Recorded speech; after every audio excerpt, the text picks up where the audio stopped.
क्या एक्शन होने जा रही है, कोई मुकदमा दर्ज होने जा रहा है और इसके पीछे अवामिल क्या हैं?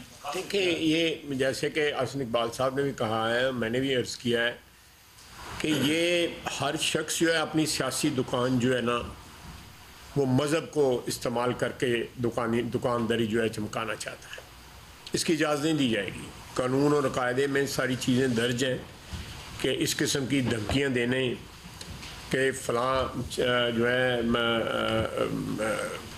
कोई एक जिसका बार बार तरदीद की जा चुकी है सुप्रीम कोर्ट की तरफ से, इससे बड़ा कोई इदारा तो नहीं है ना जो एक चीज़ की तरदीद करे और उसके बावजूद भी काजी साहब के ख़िलाफ़ इस किस्म का फतवा जारी करना और साथ 1 करोड़ रुपए के इनाम का भी जो है ऐलान करना, मैं समझता हूँ इससे ज़्यादा घिरी हुई गैर कानूनी गैर इस्लामी हरकत जो है वो कतई तौर पे मैं समझता हूँ कि इस तरह उसकी डिफाइन जी एक्शन क्या लिया जाएगा? जो कानून के मुताबिक बिल्कुल लिया जाएगा, आपके सामने आएगा एक्शन इंशाल्लाह ताला। अच्छा सर, ये आप कह रहे हैं कि सियासी जमात अपना बयानिया करने के लिए जो सर, ये कौन सी सियासी जमात हो? देखिए, ये सारे मफादात जो हैं वो मुर्तकज़ हो गए हुए हैं या कन्वर्ज हो गए हुए हैं, जिनमें सियासी जमातें भी हैं। देखें, आप सारे आपको भी पता है कि पिछले 4 साल ये भी धरना हुआ था फैज़ाबाद का, वहाँ से लेके अब तक जो है काजी फ़ायज़ ईसा साहब को, क्योंकि उन्होंने एक फ़ैसला दिया था,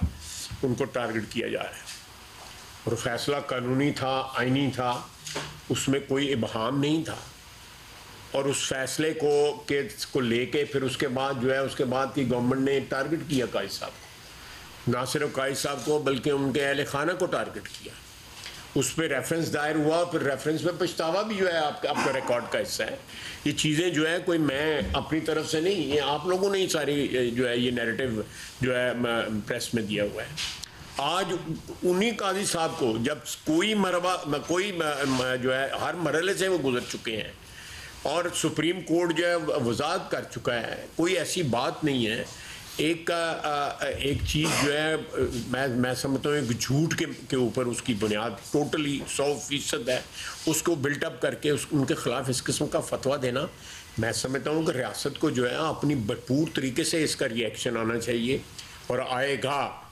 मैं बिल्कुल आपके सामने ये बात कर रहा हूँ कि रियासत पूरी तरह जो है ना इस किस्म के जो ट्रेंड्स जो हैं उनका जो है वो करेगी, उसका मुकाबला करेगी।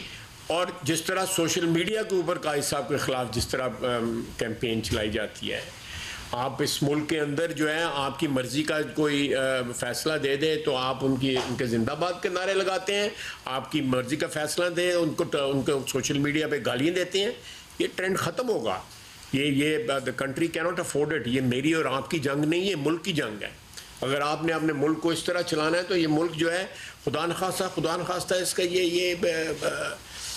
ये अफोर्ड नहीं कर सकेगा। ये चीज़ जो है इस तरह की मजहबी मुनाफरत, सियासी मुनाफरत, हर किस्म की जो है माशी मुनाफरत ये फैलाई जा रही है। और सबसे जो आला तरीन जो अदल का जो एक ओहदा है, अदल का जो अदारा है, उसके सरबराह के ख़िलाफ़ इस किस्म का फतवा आना जो है, मैं समझता हूँ कि पाकिस्तानी कौम का, पाकिस्तानी रियासत का, सारी दुनिया के अंदर जो है शर्म के साथ सर झुकना चाहिए। हम किस तरह मुसलमान अक़लियतों के हकूक़ की हिफाजत की बात करें, किस तरह करें? दुनिया में लोग हमारे गिरेबान पे हाथ डालेंगे कि तुम्हारी सरजमीन पे क्या हो रहा है, मज़हब के नाम के ऊपर क्या हो रहा है इस मुल्क के अंदर।